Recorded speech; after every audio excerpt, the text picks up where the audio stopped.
Sejak abad ke-13, Aceh sudah dijuluki Serambi Mekah. Mengapa bisa disebut demikian sejak lama? Salah satu jawabannya ditemukan dalam naskah kuno karya Nuruddin Ar-Raniri, seorang ulama dan penasihat dari kerajaan Samudra Pasai yang berasal dari Gujarat atau India. Ada beberapa hal yang melatar belakangi penyebutan Serambi Mekah bagi Aceh yang masih bertahan hingga saat ini. Namun, sebelum membahas hal itu, kita akan membahas kerajaan bercorak Islam pertama yang terletak di Aceh, yaitu Kerajaan Samudra Pasai. Kerajaan Samudra Pasai terletak di Lok Sumawe, Aceh. Kerajaan ini didirikan oleh Marah Silu pada tahun 1267. Wilayah kekuasaan Samudra Pasai meliputi sepanjang pantai barat laut Pulau Sumatera yang menghadap ke Selat Malaka. Karena letaknya yang strategis, Kerajaan Samudra Pasai menjadi pusat perdagangan mancanegara. Kerajaan ini juga mempunyai pengaruh di pelabuhan-pelabuhan penting di Pidi, Perlak, dan lain-lain.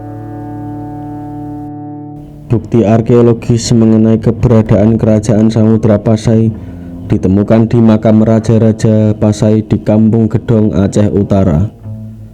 Dari salah satu makam tersebut terdapat nama Sultan Malik Al-Saleh, dan juga dari karya tulis hikayat Raja Pasai yang pada awal teks tertulis 1360 Hijriah, menandai bahwa sejak saat itulah dimulainya perkembangan sastra Melayu klasik di bumi Nusantara ini.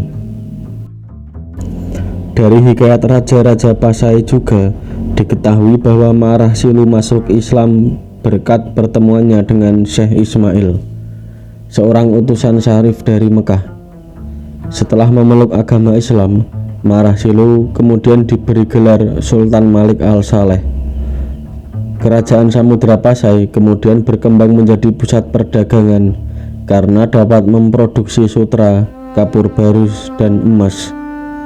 Dan komoditas utama Kerajaan Samudra Pasai adalah lada.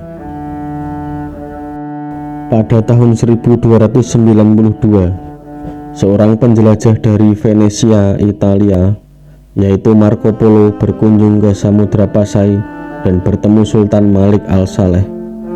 Tujuan sebenarnya dari Marco Polo adalah menuju Tiongkok, karena ia hendak menjemput seorang putri dari Tiongkok untuk dipersembahkan kepada Kaisar Romawi. Dalam catatannya selama di Samudra Pasai, Marco Polo menuliskan tentang keberadaan kerajaan Islam yang berkembang pada saat itu, yakni Samudra Pasai. Di dalam catatan tersebut, Marco Polo juga menuliskan tentang keadaan Samudra Pasai yang memiliki komoditas perdagangan berharga seperti kapur barus, lada, dan lain-lain. Dalam kitab Bustanul Salatin karya Nuruddin Ar-Raniri tahun 1636, terdapat penggalan kata yang merujuk bahwa Samudra Pasai adalah Serambi Mekah. Dikatakan Serambi Mekah karena Samudra Pasai adalah tempat yang indah dan istimewa layaknya kota Mekah. Di dalam kitab Bustanul Salatin terdapat ungkapan berikut: banyaklah negeri yang di bawah angin dan atas angin kita melihat. Di istana segala raja-raja yang besar-besar, tiada seorang jua pun seperti perintah majelis Duli Hadorot Tuan kita ini. Sesungguhnya lah negeri Aceh Darussalam ini Serambi Mekah Allah yang Maha Mulia. Sedangkan menurut seorang profesor Belanda bernama Senok Hurgronje, Aceh Darussalam dikatakan Serambi Mekah karena menjadi tempat persinggahan para jamaah haji sebelum menunaikan ibadah haji ke Mekah. Di Kerajaan Samudra Pasai, para jamaah haji memperdalam ilmu agama Islam dan rukun haji sebagai tanda seseorang mampu berhaji. Setelah itu, mereka akan mendapatkan ijazah sebagai tanda bahwa ilmu mereka sudah cukup untuk menunaikan ibadah haji. Kemudian setelah itu, mereka akan diizinkan untuk berangkat ke Tanah Suci.